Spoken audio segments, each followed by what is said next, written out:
and welcome to BioStock Studio, where today we are joined by Carbiotics and CEO Christopher Cook. Carbiotics is right now conducting a rights issue of initially 20 million SEK. Welcome, Christopher. Thank you. It's a pleasure to be here. So, first of all, could you give us an update on the production facility in Bjuv? Yeah, certainly. We're in the startup phase, as was previously communicated, and we'll be having a small opening ceremony as well at the probably mid-June. And this is a really big thing for us. You know, previously we haven't had access to our own full-scale production facility. So having that in place is really going to make the whole process of going from lab scale verification to full scale and back and forth very efficient. So I'm very excited about this. Like I mentioned in the introduction, you are carrying out a rights issue right now. How far will this funding take you? Well, it's been communicated in the memorandum that this is going to take us 14 months, and then obviously, depending upon the technical option, you could either have a similar amount going forward into 2023, 2024, or up to twice that amount, so between 20 and 40 million Swedish crowns. What's probably most important is the fact that these funds are going to allow us to focus on three fundamental things. The first is product, or products, I should say. Getting those products ready for market. So getting the regs in place and then validating the products and then getting them into early formulation testing. This is critical. Secondly, it's about production capacity. So making sure we, in the most cost-effective way possible, put ourselves in a position where we can get the capacity needed to meet the demand that will come from the marketplace.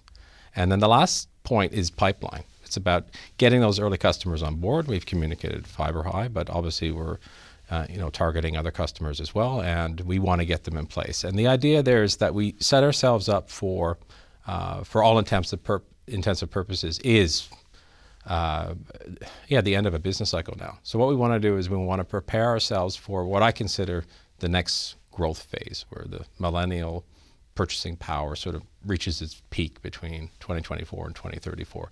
And that's what we want to set ourselves up for. To maximize the growth and extract as much value as possible from our product portfolio during that next bull market, so to speak. And speaking of products, you are planning to launch Carby Access this November in the US. What do you need in place for that launch to be successful? Well, having obviously GRAS is certainly helpful. As I mentioned earlier, the production capacity, so having that ability to scale up production is critical. Having not only FiberHi and working with them, but obviously interest from other companies as well. And then all the practical details of actually, promoting and communicating the product at this event in Boston in November. And if we look at the competitive landscape for your product, what does that look like? Well, I've said earlier, if you look at the journey that probiotics, so the bacteria that you take externally, have gone through in the past, say, 25 years, the prebiotics industry is about an order of magnitude smaller. So it's a €5 billion industry. And of course, there are companies working in that industry, quite large multinational agro companies and smaller companies as well. And if we look at the different markets, we're targeting initially the nutraceutical market, and that's about a €1 billion market if we take North America, Europe, and the rest of the world. Food and beverage market, roughly 2 billion, again, with global coverage. And then if we get into medical foods, these are substantially larger markets at 15 billion. And the therapeutic market in the microbiome space is still quite early in its development. So it's about a roughly €100 million market. So within each of these markets, there are large incumbents, smaller companies, startups, obviously. So there's certainly a competitive landscape. And finally, then, you're aiming to reach 70 million SEK in sales, which would generate an operating profit of 20 million SEK by 2024. What makes this an attainable goal?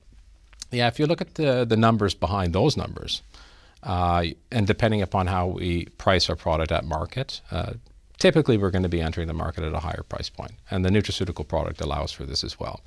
But just looking at that price range, you're probably looking at anywhere between 100 to 200 tons of product. And if you look at the total tonnage in terms of prebiotics, that's about 1.2 million tons. So we're talking about 0.01% to 0.02% of the total market in terms of market share. So we think that's attainable.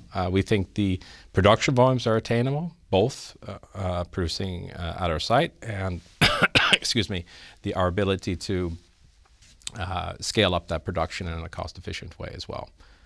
So we think that's attainable both from a price point but also from a production volume standpoint. And of course 2023 is that ramp-up period, and we want to get into the hundreds of tons, and with that price point we should be able to achieve those targets in 2024. Well, thank you so much for coming and telling us about it. Well, it's a pleasure. Thank you for having me. Thanks.